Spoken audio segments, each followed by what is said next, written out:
Hello and welcome to ThePrint. Today we have with us Oraib Al Rantawi, the founder and director general of the Quds Center for Political Studies in Amman, Jordan. He is an established writer and columnist, and he's here to discuss the current conflict in Gaza with us. Welcome, sir, to ThePrint. Pleasure. Thank you so much for having me. So my first question for the evening, and to get right into this, is how did we end up at this point? So I know that there has been multiple conflicts since Hamas has taken over the Gaza Strip and Israel's unilateral withdrawal in 2005. There was the war in 2008, clashes in 2012, a war in 2014, the 11-day war in 2021. Right? There's been multiple conflicts over the last 17 and a half years in the Gaza Strip. So for the benefit of our viewers, I just want you to explain how did we end up at this point? I want to draw your attention that the clashes, the wars between Palestinians and the Israelis is not only linked to Hamas. Before Hamas taking over Gaza, the year 2007, we have the second Intifada, where Israel reoccupied and totally destroyed the infrastructure of the PNA, Palestinian National Authority, under Yasser Arafat leadership. And it committed a huge massacres at that time and ended up by assassinating and poisoning Yasser Arafat himself in his quarter, you see. Before that, we have also the first Palestinian Intifada, which leads us to Oslo negotiation and agreement a few years later, where the Ishaq Rabin, the former Prime Minister, late Ishaq Rabin, ordered his army to destroy and to break the bones of the stone children, what they called at that time, of Al-Intifada. Then when Hamas take over, Israel found an additional excuse to keep attacking the Palestinians in the occupied territories. Now, by claiming that Hamas is a terrorist group, before that, they attacked the West Bank, Ramallah, headquarters of Arafat, under the justification that Arafat is not doing enough to counter terrorism. Abbas is weak to counter terrorism. Always there is excuse. And the main goal of the Israelis was to destroy any chance of the Palestinian people to have his viable independent state alongside the June border with East Jerusalem as a capital for it. Therefore, nobody should link these clashes, these wars, these tensions between Palestinians and Israelis with Hamas only. This is one. Secondly, we started the peace process with Israel in the last 30 years ago. And what we ended up with, when we started this process in Oslo, we have 200,000 Israeli Jewish settlers in West Bank and Jerusalem. During the peace process, they enrolled another 500,000 to those people. Now we ended up with 750,000 settlers, with hundreds of settlements and outposts in the depth of the occupied territories, not in the bordering area between the West Bank and Israel, or what's so-called the big blocks, you see. Therefore, no progress. It was very, very clear from the Israeli side that they start this process without any intention to enable the Palestinian people to have their own state and to practice self-determination. Recently, Israel released some documents from the archives after 30 years of the last speech to his cabinet. Ishaq Rabin made it clear. Ishaq Rabin, not Netanyahu, who's the peacemaker and the Nobel Prize laureate. Ishaq Rabin make it very clear to the cabinet. We are in negotiation not to enable the Palestinians to have a state. Maximum they can vote civil administration plus. That was Ishaq Rabin. Since then, Israel witnessed a serious shifting toward far right, religious far right, Haredim, nationalist far right, And those who used to be in the margins of the partisan system in Israel, in the last 5, 6 years, 10 years, they become in the center of the Israeli map. They become in the center of the Israeli decision-making process. In the year 2018, the Knesset, Israeli Knesset, approved what's so-called the nation-state law, under which there will be no room for self-determination between the Jordanian River and the Mediterranean, except for only one people, the Jewish people. No room for Palestinian in this historical Palestine to practice self-determination or to have their own state. This is the context of the whole situation. Recently, in the last few years in particular, and after the successive snap elections in Israel, the far right succeed really to gain power in Israel and to create the government and the ruling coalition those days with their own mandate. Smotrich has his idea. Israeli minister has his own idea about how to deal with the Palestinians. Palestinians should enjoy only civil rights without any political rights. This is one option. Otherwise, we will help them to leave the country and to find a third country as a refuge for them, or they should face killing or imprisonment. This is the three options he left for the Palestinians. In the last year, we witnessed a huge deal of settlement enlargement, a huge kind of violation to Al-Aqsa Mosque, which is approved by the UNESCO and the international community. East Jerusalem is occupied territory in June 1967. It is the capital of the Palestinian upcoming states. We saw totally different policies. Recently, we saw Israel try to transfer the Palestinian in Area C, which is 62 of the total area of West Bank, according to Oslo classification of the territories, moving the small villages, the Bedouin areas, to the centers, Area A and B, with an attempt really to annex at least half of the West Bank, which is very small, less than 6,000 square kilometers. We are not talking about a continent. We are talking about a small piece, less than 22% of historical Palestine. Violation Al-Aqsa Mosque, killing the young protests, people in the streets, with the cold blood, settlement enlargement. Recently also, there is a new phenomenon under this far-right government. We saw a Jewish armed militia. They armed with weapons and a very hatred ideology against Arab. If you watch their chantings when they pray in Al-Aqsa Mosque, death to Arabs. This is the main slogan they keep raising. Recently also, we saw an assaults by those people against the Christians, Palestinian Christians and churches. Therefore, I think the situation is not really possible to be handled by the Palestinian. This is one. Parallel to this, we didn't see any interest by the international community to pave the way for a genuine peace process, genuine talks between Palestinians and Israelis. Even a Biden administration who come up with his vision about the two-state solution, he did nothing. He didn't go beyond what Donald Trump keeps saying about the deal of the century. He gave many promises and he kept none of them. He promised to open the American consulate in East Jerusalem, which is more than 135 years old before the creation of Israel, with 100 century before the creation of Israel, you see, but he did nothing. To open the PLO office in Washington, he did nothing. To make peace talks, he did nothing.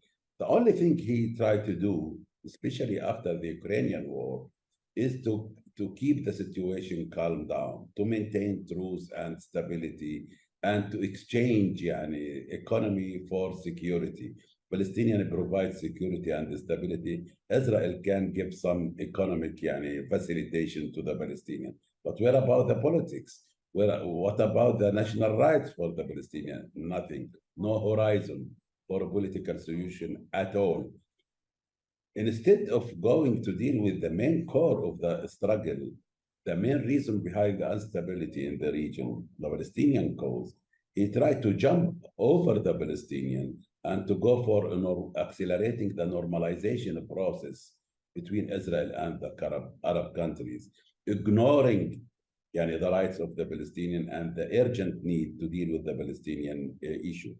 As a result of this all stalemate, I think we keep saying that an explosion will happen in Palestine, but we were not quite sure about what shape it will take and what will happen and where it will take place in West Bank, in Jerusalem, in Gaza.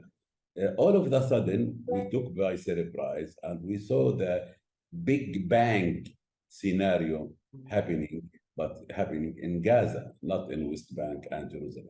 They assume that Gazians are different from the Palestinian people and Israel withdraw from them. But Gaza under blockade, under heavy siege by the Israelis. In the international law, Gaza is still an occupied territory. The Palestinians decided not to accept such a situation and to put in place new games of rule, new rules of game. Nobody can ignore the Palestinian. Nobody can ignore the Palestinian cause. Peace and stability start from Palestine. If there is no peace and stability for the Palestinian people, there will be no peace and stability for any country in this region, especially Israel, the occupiers. You see, this is the context for this turning point, game changer, what we witnessed in the last 4 days. Yes, sir. And I just have one follow-up question from that, sir. And the history of the politics in the Gaza Strip and in Palestine has seen sort of the Fatah and the PLO in power in the West Bank, and the Hamas came to power after the elections in 2006, if I remember correctly, in Gaza Strip. And then there was a civil war between the two sides. And Hamas has a very clear goal, which is the rehabilitation of Israel. That's in their charter. So that they are very clear with what they wanted to do, whereas Fatah has been part of the Oslo Accords and this peace process. Right. So, but there is a history between the two leading political military movements in Palestine versus Israel. Yeah. One has a stated goal, end of Israel. The other has sort of acknowledged and tried to work with Israel. In this scenario and in this situation, how does Israel and the larger world sort of work towards ensuring a just solution to the two-state issue? Let me first clarify some stereotypes about the Palestinian issue. First of all, in the year 2007, we didn't witness a civil war. We talk about the clashes for 1-2 days, not more, between Fatah and Hamas, and that. It's not, you cannot describe it as a civil war. It is a clashes between two major organizations representing the Palestinian people. And it lasts at maximum 48 hours, and that's it. When it comes to the number of casualties, when it comes to the duration, when it comes to the parties involved in these clashes, it's by all means not a civil war. This is one. Secondly, the second stereotype about Hamas trying to end Israel. This is really, yes, I can say this is the first charter of Hamas. When it is first declare itself as Islamic Palestinian national movement. But later on, there is a huge deal of changes in the Hamas platform. And they accept in the negotiation in Cairo with Fatah movement and other, in Cairo, sorry, they accept the two-state solution. They are in favor of having a Palestinian viable state in West Bank and Gaza Strip. Therefore, all these things, nobody wants to see the development in Hamas discourse, but they want to focus on the first statement made by Hamas, sort of 36 years ago, which is not true by all means.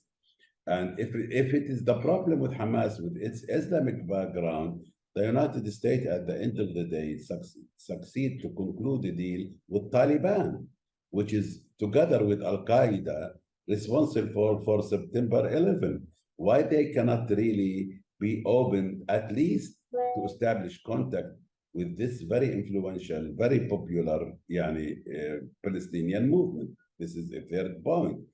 Now, I want to say that there is a problems between the two parties. Hamas with Islamic background, the Palestinian National Movement with a secular, more civic secular background. There, and I cannot ignore that there is a dispute around tactics, about tools, about means. Hamas in favor of armed resistance, more than anything else. Abu Mazen totally against, and PLO in favor of peaceful struggle. And also, to be frank with you and honest with you, and there is also a struggle on power struggle between the two main organizations. Historically speaking, Fatah used to be the backbone of the Palestinian national movement. Now there is another backbone, and when you have a body with two backbones, I think this is something difficult to move forward, or to sit down, or to stand up, or to do anything. This is really a real dilemma for the Palestinian people. There is an attempt, really failed attempt, to do sort of reconciliation between the Palestinians themselves. Many parties involved in mediation to do and to achieve reconciliation. But the issue that the regional conflicting powers, international community, always put a veto in this or on that. Therefore, it was very much complicated. It is not only the Palestinians who failed to bridge gaps between themselves, but also there is an interference between regional and international powers in the Palestinian arena, especially during the context of what's so-called the Arab Spring years, the last 10 years, where there was a very serious, unprecedented turmoil in the whole region. And there was a conflicting war between the different axes in the region. Iran, Qatar from the one hand, Turkey, Qatar from the one hand, Iran, Syria, Hezbollah on the other, what's so-called the Arab moderate in the third hand. Therefore, it was really a big mess in the whole region, and it has its own impact on the Palestinian reconciliation process. This is the simple creation. And I want to draw your attention to another dimension of the story. When Sharon withdrew unilaterally or redeploy his forces unilaterally from Gaza, asked by his colleague at that time, he said, I want to create a divide between the Palestinians that nobody after that can call for a Palestinian independent state. Yes, Netanyahu, in his before the recent election, inform his people in Likud party that if you want the Palestinian to unify, don't allow the Qatari money to flow to Hamas in Gaza. But if you want this divide between Palestinians to remain forever, facilitate the Qatari mission on this level, which means that there is also an Israeli hand behind this split between the Palestinians, because as you mentioned, if there is two bodies, two statical governments, de facto governments in Ramallah and in Gaza, this will make the Palestinian call for independence very, very weak and gain little support by the international community. A fourth dimension for that. The international community recognized the two-state solution as the most appropriate approach to solve this conflict between the Palestinians and the Israelis. They support Israel, they recognize Israel has their embassy there, but only few countries from the West recognize a Palestinian state, even under occupation. The United States, for many times, even recently with the Saudis, tried to normalize with Israel, recognize a Palestinian state under occupation, and there is no need yet to define the borders to avoid any dispute with the Israelis. They rejected. They said this is the end of the game, not the starting point, you see. And the same apply for most of the European countries. Only few countries recognize the Palestinian state. What is the remaining of the two-state solution in these circumstances? And what is the chances for the Palestinian with all these settlers and settlement in West Bank to have their viable state? This is, my dear, the issue. A lot of stereotypes, lots of easy accusations for Palestinian to do this and to do that, but nobody tried to investigate really the deep reasons behind the current situation, why we are ending here in those very critical days. Yes, sir. Right. I have my final question now, but this is sort of a two-part question. First part is, we've seen a lot of brutality over the last 3-4 days, the kidnapping of civilians, holding them as hostages, killing innocent civilians. Right? And this has, of course, been condemned even by the Arab states. The UAE and Bahrain have denounced this. People have called for de-escalation. And in this scenario, sir, how does one look at the situation with regards to Palestine and the Hamas, right, committing these acts? And of course, I mean, Israel's call for the total siege. People have also commented on that. But in this specific situation, as Hamas started the crisis, they perpetrated these acts first, right? How do you then see the global nation should be reacting to this? The second part of this question, sir, is... Can we take the first part, then yes, we come to the second part? First of all, I don't want anybody to exaggerate what's going on. I think there is a great deal of mis and disinformation in this. Most of those who arrested in Gaza, captured in Gaza now, are not civilians. The majority of them are military. Even the young ladies, that their pictures, most of them serving in the army. Most of them are in the service now. But again, this is, Hamas don't have the capacity, the media capacity like Israel. But since we are very close and we receive first-hand information from Gaza, from our people, our friends, our families there, we know the situation, I think, better, and we know how the international media manipulate this whole picture conflict. It's about pictures in a way or another. We know who manipulate and who has the monopoly on this media, and who look to the Facebook, how all the Israeli narrative is allowed in Facebook, but the Palestinian content is totally under heavy restriction by Facebook and all the Meta, other social media outlet.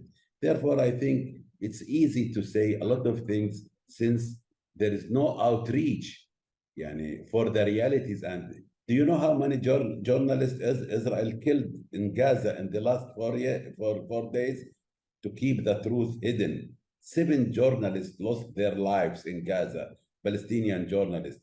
They don't want anybody to capture the truth and to broadcast the truth of what's going in Gaza. This is one side of the story. I totally agree with you. Civilians shouldn't be a target for any war. But on the other hand, look, after the heavy shelling of Gaza in the last 3 days, by how many families, total families, with 12 members sometimes, totally killed while sleeping at their house. How many civilians lost their lives? There is more than 140 Palestinian kids killed in the last 3 days by the Israelis bombing to Gaza. More than 70 women killed in Gaza in the last 3 days, only in the Israeli bombing. Look to the targets of the Israeli heavy shelling to Gaza. How many Hamas members lost their lives? They are targeting civilian infrastructure, towers, civilian towers, journalists, mosques. You see, yesterday they destroyed the richest neighborhood in Gaza City. most of it are Christian. Most of the population of this neighborhood are Palestinian Christians, you see.